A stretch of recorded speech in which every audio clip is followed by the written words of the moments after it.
Hi there folks, and welcome to the Work Solutions for this week's The Daily Rigour, issue number 50. Okay, so it's approaching our 1 year anniversary now. So we've got obviously the results of the local election from Britain for the past week, and here's a wee summary of them in the table here for the main parties anyway. So we've got a couple of questions related to this. So how many more seats do the Liberal Democrats have than Plaid Cymru? So that's just a simple read off the table one, isn't it? So Liberal Democrats 441, Plaid Cymru is 202, so we're just going to take these two numbers away from each other, so that's 239 seats. So part B a wee bit trickier. So how many seats did Labour have before the 2017 election? So if we go to the table, Labour have got 1,152 seats, but that's 382 down from what they had before the election. So we need to answer the question, we need to add this 382 on, which gives us 1,534 seats. Then the trickiest one, what percentage of the total seats will won by the Conservatives? We should be getting good at these percentages by now. So percentages are A divided by B times by 100. So the A, of course, is going to be the number of seats the Conservatives have, which is 1,899. We're going to divide that by the total number of seats. Now, we shouldn't have added up all of these to get the total, because this just shows the main parties. It gives us the total here, so we're dividing by 4,851, so that gives you a decimal, and to change to a percentage we multiply by 100, so that's going to give us an answer rounded to one decimal place, 39.1%. Okay, so on to our next story. So we've got Facebook nears 2 billion monthly users, so the world's population is approximately 7 billion. How many people don't use Facebook every month?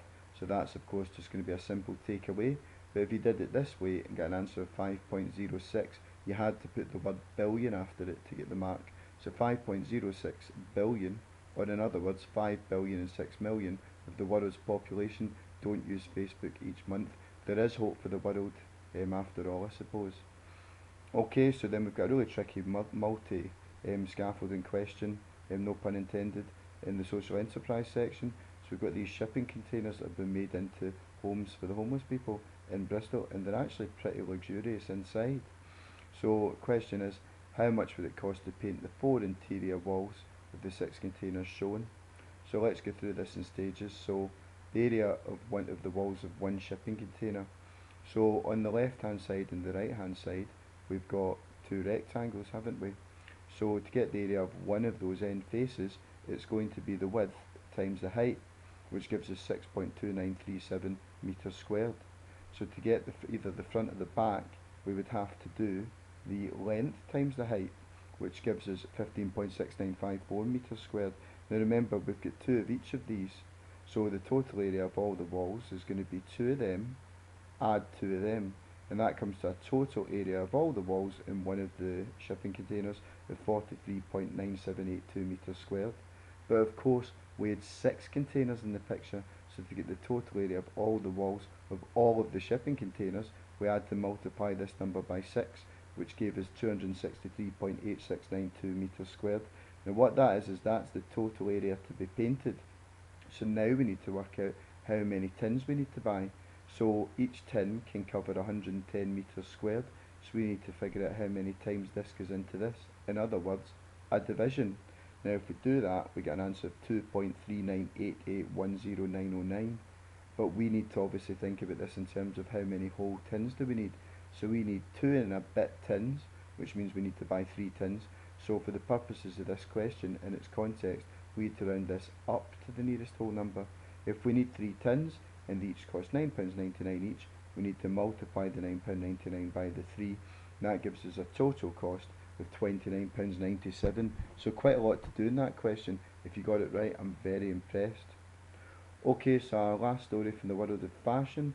So we've got this designer bag coming out for $2,145, and it looks very similar, if not identical, to the IKEA carrier bag that you get to transport all your shopping out, and that only costs 99 cents. Can you even spot the difference, apart from that label there, of course? So the question is, how many IKEA bags can you buy for the cost of one designer bag? In other words, how many times does 99 cents go into $2,145? So again, another division, and this comes to 2,166 0.66666. So again, we've got to round in the context of the question. How many bags can we afford to buy? We can afford to buy 2,166 and a bit.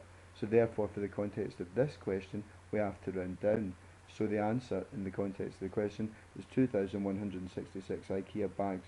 I know what I'd rather buy. I think these are fantastic things, and of course when one of them breaks, you just go into your stash, don't you? Anyway, that was our word solutions for the Daily Rigour, issue number 50. And stay tuned, we've got a lot planned here. Got a couple of things planned for our special birthday edition, which happens in approximately a fortnight's time, so stay tuned for that. But anyway, in the meantime, I hope you enjoyed that, and stay tuned for next week's edition, when we're going to be looking at more stories from the news of the week and the numbers behind them. But in the meantime, thanks for watching, and bye for now.